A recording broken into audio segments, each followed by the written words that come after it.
Hello friends, అందరికీ hi. Welcome to VJ studies. So ముందుగా అందరికీ ఒక గుడ్ న్యూస్ ఫ్రెండ్స్. ఏంటంటే ఇక్కడ మేలో టెట్ నోటిఫికేషన్ సిలబస్పై సమగ్ర వివరణ అనేసి సాక్షిలో ఒక ఆర్టికల్ అయితే రావడం జరిగింది. ఇది ప్రధానంగా మనకి సాక్షిలో వచ్చినటువంటి న్యూస్ అనమాట, టెట్కు సంబంధించి. సో వివరాలకు వెళ్ళే ముందు తప్పకుండా ప్రతి ఒక్కరు వీడియో చూసేవాళ్ళు తప్పకుండా లైక్ చేయండి.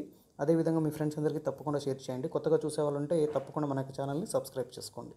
ఇక వివరాలకు వెళ్ళినట్లయితే సో ఏపీ టెట్ 2021. సో ఉపాధ్యాయుల పట్ల సమాజంలో ఉండే గౌరవం, ఆదరణ ఎనలేనిది. అయితే ముఖ్యంగా తెలుగు రాష్ట్రాలలో ప్రభుత్వ పాఠశాలలు టీచర్ కొలువు అంటే ఎంతో క్రేజ్. అయితే లక్షల మంది సర్కారీ టీచర్గా బోధనా రంగంలో స్థిరపడాలని ఉవ్విళ్ళూరుతూ ఉంటారు. కానీ టీచింగ్ వృత్తిలోకి ప్రవేశించాలంటే తొలుత టీచర్ ఎలిజిబిలిటీ టెస్ట్ అంటే టెట్లో అర్హత సాధించడం తప్పనిసరి.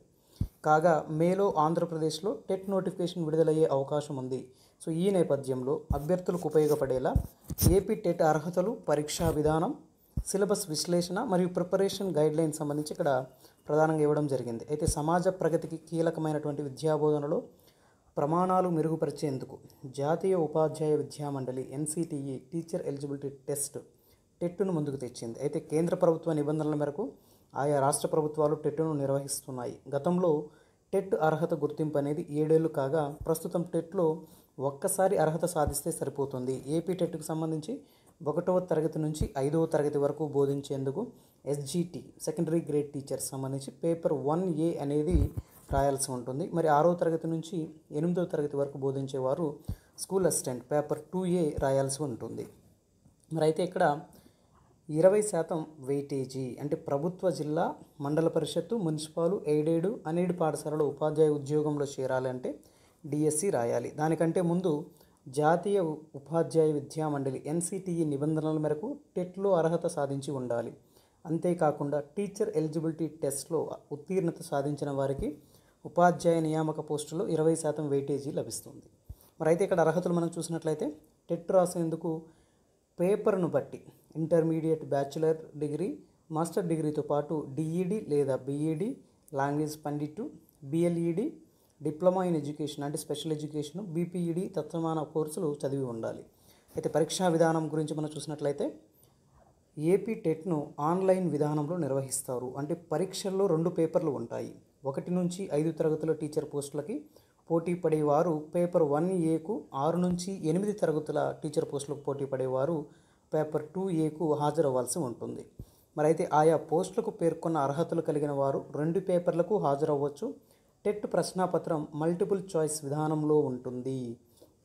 పేపర్ 1B, పేపర్ 2Bలు స్పెషల్ స్కూల్స్లో టీచర్ రిక్రూట్మెంట్కు ఉద్దేశించినటువంటివి. అయితే D Ed, B Ed special education, diploma in special education, diploma in community based rehabilitation తదితర కోర్సులు పూర్తి చేసిన వారు అర్హులన్నమాట.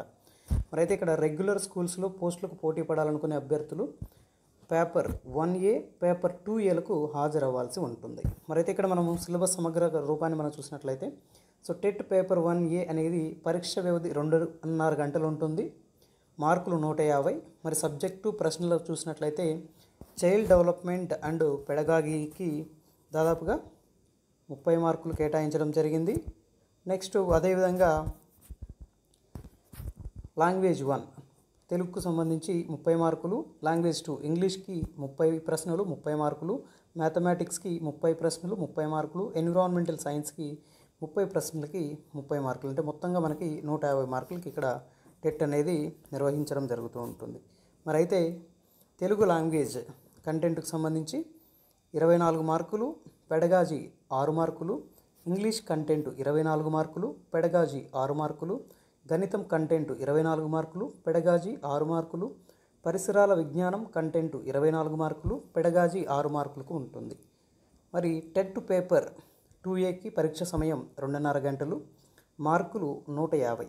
అంటే ఏపీ టెట్ పేపర్ 2Aలో మ్యాథమెటిక్స్, సైన్స్ ఒక విభాగంగాను, సాంఘిక శాస్త్రం మరో విభాగంగాను ఉంటాయి. అంటే విద్యార్థులు వారి సబ్జెక్టుల ఆధారంగా ఆయా విభాగాలకు హాజరవుతూ ఉంటారు. అయితే సిలబస్ ప్రకారం ప్రశ్నలు, మార్కులు పరిశీలిస్తే శిశు వికాసం అంటే సైకాలజీ 30 మార్కులకు, తెలుగు కంటెంట్ 24 మార్కులు, మెథడాలజీ 6 మార్కులు, ఇంగ్లీష్ కంటెంట్ అనేది 24 మార్కులకి, మెథడాలజీ 6 మార్కులు, మ్యాథమెటిక్స్ కంటెంట్ 24 మార్కులు ప్లస్ మెథడాలజీ 6 మార్కులు, అలాగే సైన్స్ కంటెంట్ 24 మార్కులు, మెథడాలజీ 6 మార్కులు చొప్పున మొత్తం 60 మార్కులు ఉంటాయి అన్నమాట.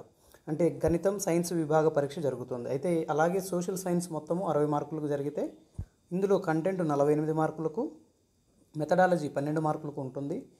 సైన్స్ కంటెంట్కు కేటాయించిన 24 మార్కుల్లో ఫిజికల్ సైన్స్కు 12 మార్కులు, బయాలజికల్ సైన్స్కి 12 మార్కులు ఉంటాయి. అంటే లాంగ్వేజ్ టీచర్లకు కంటెంట్పై 12 మార్కులు, పెడగాజీ పైన 12 మార్కుల ప్రశ్నలు అడగడం జరుగుతూ ఉంటుంది. మరి టెట్ కనీస అర్హత మార్కులు ఏంటి అంటే ఏపీ టెట్లో జనరల్ అభ్యర్థులు అంటే ఓసీలు అందరూ కూడా కనీసం 60% మార్కులు, బీసీ అభ్యర్థులు కనీసం 50% మార్కులు, ఎస్సీ ఎస్టీ టెట్ కనీస అర్హత మార్కులు, ఏపీ టెట్లో జనరల్ అభ్యర్థులు ఓసీలు కనీసం 60% మార్కులు, బీసీ అభ్యర్థులు కనీసం 50% మార్కులు, SC ST pH ex service men అభ్యర్థులు కనీసం 40% మార్కులు పొందితేనే అర్హత సాధించినట్లుగా పేర్కొంటారు. మరి స్కూల్ అసిస్టెంట్ 6 నుంచి 8 తరగతుల విద్యార్థులు ఈ పరీక్షకు హాజరయ్యేటటువంటి వాళ్ళందరూ కూడా ఆయా సబ్జెక్టుల కంటెంట్ ప్రిపరేషన్కు 6వ తరగతి నుంచి ఇంటర్మీడియట్ వరకు పాఠ్యపుస్తకాలను ఉపయోగించుకోవాలి. మ్యాథమెటిక్స్కు సంబంధించి ప్రధానంగా బీజగణితము, సదిశ బీజగణితము, వైశ్లేషిక రేఖాగణితము, కలన గణితము, త్రికోణమితి అంశాలపై దృష్టి సారించాలి. మరి బయాలజీలో అయితే జీవ ప్రపంచం, సూక్ష్మజీవుల ప్రపంచం, జీవశాస్త్రం, ఆధునిక పోకడలు, జంతు ప్రపంచం తదితర పాఠ్యాంశాల నుంచి ప్రశ్నలు వస్తాయి.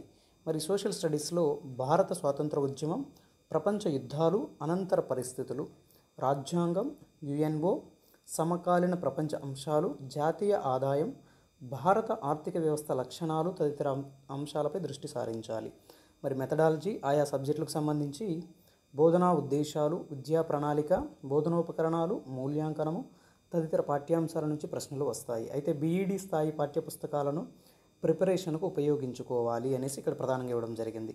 మరి మాక్ టెస్ట్లు కంటెంట్కు సంబంధించి తొలుత పాఠ్యపుస్తకాలను బాగా చదివిన తర్వాతే ఇతర మెటీరియల్ని ప్రిపరేషన్కు ఉపయోగించుకోవాలి. మెథడాలజీలో బోధనా లక్ష్యాలు, స్పష్టీకరణలు, బోధనా పద్ధతులపైన పూర్తి స్థాయిలో దృష్టి పెట్టాలి. మరి మ్యాథమెటిక్స్కి సంబంధించి ప్రాక్టీస్ అనేది ముఖ్యం. మాక్ టెస్టులు రాయడం వల్ల ప్రిపరేషన్లో లోటుపాట్లను మనం గుర్తించి సరిదిద్దుకునేదానికి అవకాశం ఉంటుంది. మరి ఆన్లైన్లో పరీక్షలు జరుగుతాయి కాబట్టి పాఠశాల విద్యాశాఖ శిక్షణా సంస్థలు అందించే ఆన్లైన్ మాక్ టెస్టులు రాయడం అనేది చాలా మంచిది. మరి అయితే ప్రిపరేషన్ పక్కాగా ఉండాలి.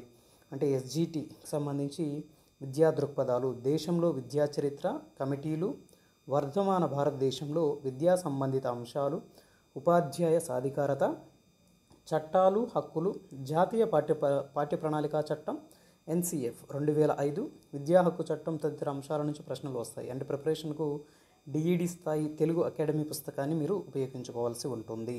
మరి విద్యా మనోవిజ్ఞాన శాస్త్రం అంటే శిశు వికాసం, అభివృద్ధి, వైయక్తిక భేదాలు, అభ్యసనం, మూర్తిమత్వం అంశాలు ముఖ్యమైనవి. శిశు వికాసంలో వికాసం, పెరుగుదల, పరిపక్వత, భావన, స్వభావం, వికాస నియమాలు, వికాసంపై ప్రభావం చూపే కారకాలు, వికాస దశలు మరియు తదితర అంశాలపై దృష్టి సారించాలి.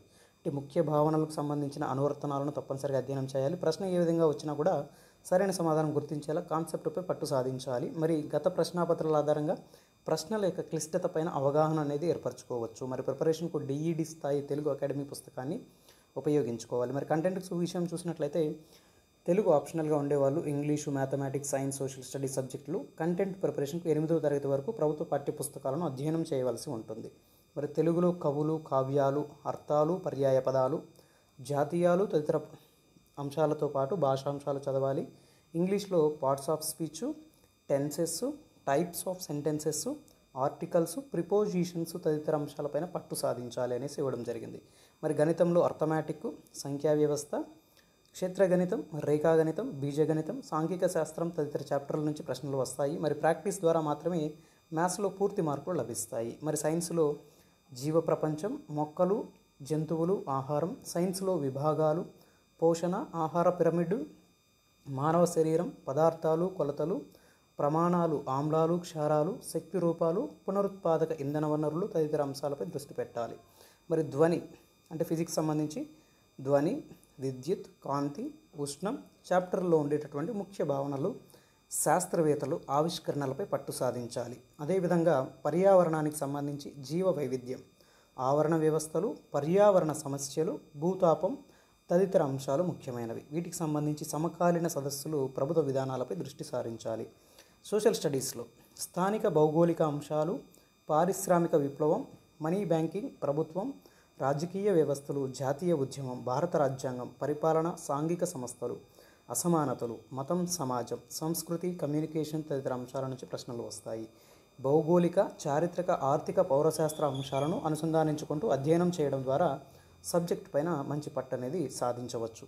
మరైతే మెథడాలజీకి సంబంధించి ఆయా సబ్జెక్టులకు సంబంధించి బోధనా లక్ష్యాలు, బోధనా ప్రణాళిక, బోధనోపకరణాలు, మూల్యాంకనం తదితర అంశాల నుంచి ప్రశ్నలు వస్తాయి. వీటిని కంటెంట్లోని అంశాలకు అన్వయించుకుంటూ చదవాలి. అంటే మన సొంతంగా నోట్స్ రూపం రాసుకోవడం వల్ల కూడా మంచి యూజ్ ఉంటుంది.